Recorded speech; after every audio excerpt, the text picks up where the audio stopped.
What's up, everybody? It's the non-spoiler review for Avatar: The Way of Water.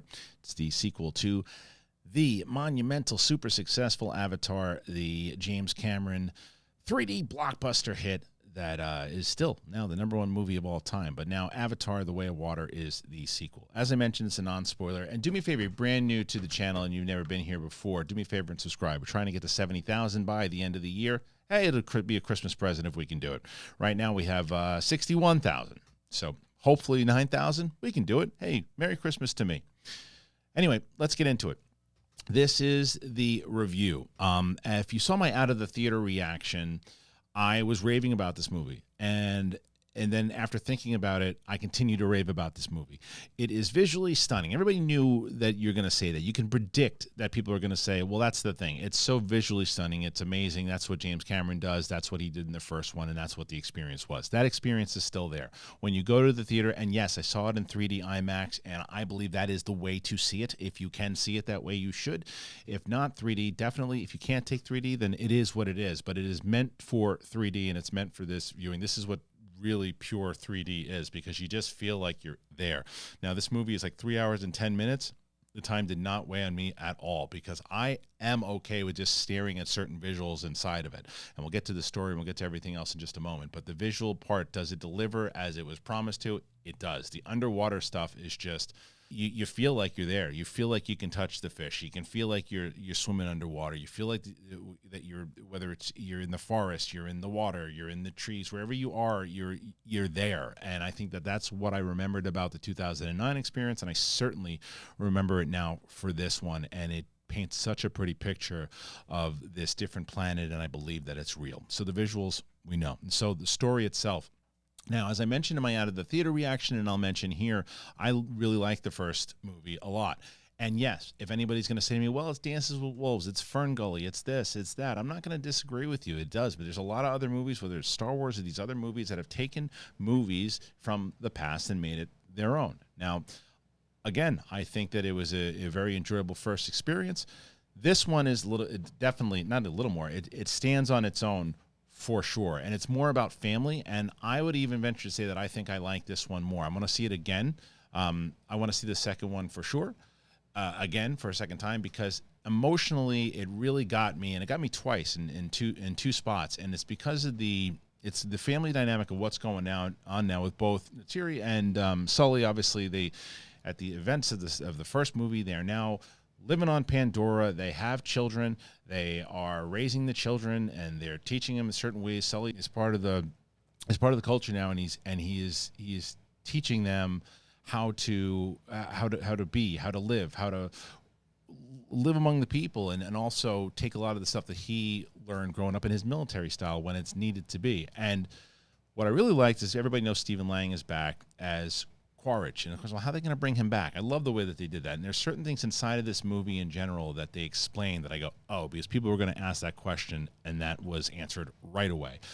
The humans do come back, and they want to they want to get rid of Sully, and they want to go after him. So they have to go out and they have to figure a way to protect the family. And what do? They learn the way of water. So that's the story in general. So they're out in the water, they're swimming around, doing their thing, learning the new culture. But as the standout performances, what I really liked, again, Sam Worthington is great in the role as Jake. And then you have Zoe Saldana has great moments in this movie. There's one particular moment that really got me, but she's fantastic in this role.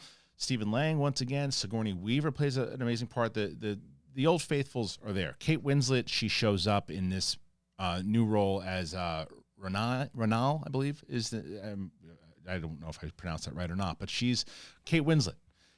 The standout performers for me, the main one was Britton Dalton, who plays Loak. Now, there's a heavy focus on the children, and I was worried about this. I thought they were going to push back on Sully and Neytiri, and they were going to introduce us to these new kids. And I was like, okay, but where are the people that we love? And they do that. But it works because of the runtime and because of everything and because of the way they set it up. And Jake and Neytiri are not buried. They just have a separate story, and the way that they have to deal with things, and the way that they're focusing. We focus them a lot in #1. We're focusing on the kids here. Trinity Joe Lee Bliss plays Took, and she was very reminiscent of my little 5-year-old, so she got me. Jack Champion plays Spider, and he's got a massive role in it. So the kids really steal the show in this one, and they deliver on a very emotional level, and they make you care about them, and they introduce you to them, and they set them up, and the character building is wonderful inside of it. And also Sigourney Weaver plays the character of Kiri in this one, and I'll let you. That's all I'll give you. But the emotional levels, the family message, they don't beat you over the head with a message in the way that I can also admit in the first one, they beat you over the head with the message. The message is there. The message is in every movie, but the message I think is a lot more subtle. The music is fantastic in this as well. James Horner did the original score. He sadly passed away, and now Simon Franklin takes over. And there's a lot of new music, but there's also the Avatar theme that James Horner composed, as well as there's a piece of music inside of this that is from the first movie that reappears in this that is just so powerful that it hits me every single time. And that's really the beauty of this movie, is that they reintroduce you to Pandora, they make you care, and I think that most people are going to want to go back. I've talked to so many people that were not fans of the first movie that wind up loving this movie and want to go back. A bunch of people who were like, I don't know if I really care whether or not I go to Pandora, and now they're like, what's that third movie going to be? It's set up really well. The atmosphere is set up. The story is set up. I think the story delivers overall. Again, see it in 3D. But that's really all I can say about it in a non-spoiler. We'll be doing a full spoiler on it once everybody sees it. It comes out this weekend. And on Monday, I'll do a spoiler for it on my own. And then myself, Brett Sheridan, and Kate Mulligan will do our full spoiler review. So we hope that you join us. But that's my review, and I hope you enjoyed it. I hope you are going to give me your thoughts on whether you want to see it. Are you going to see it? Do you care? Do you not care? Were you on the fence, but now you want to see it because the reactions and reviews have been pretty positive? What say you guys? Go ahead and let me know. And once again, if you haven't subscribed, please help me out here. Trying to get to 70,000 by the end of the year. And if you're brand new here and you found an Avatar review and you're like, I don't know, check out all the other stuff. Subscribe to the channel. Be a part of it. Comment. I try to comment back to as many people as I can. That's one of the things I try to do all the time. I try to interact with everybody and leave a comment. Even if you've never left a comment before, go ahead and leave a comment. That's it. That's all I got for you. Thank you guys so much for joining us. That was Avatar: The Way of Water non-spoiler review. I appreciate you.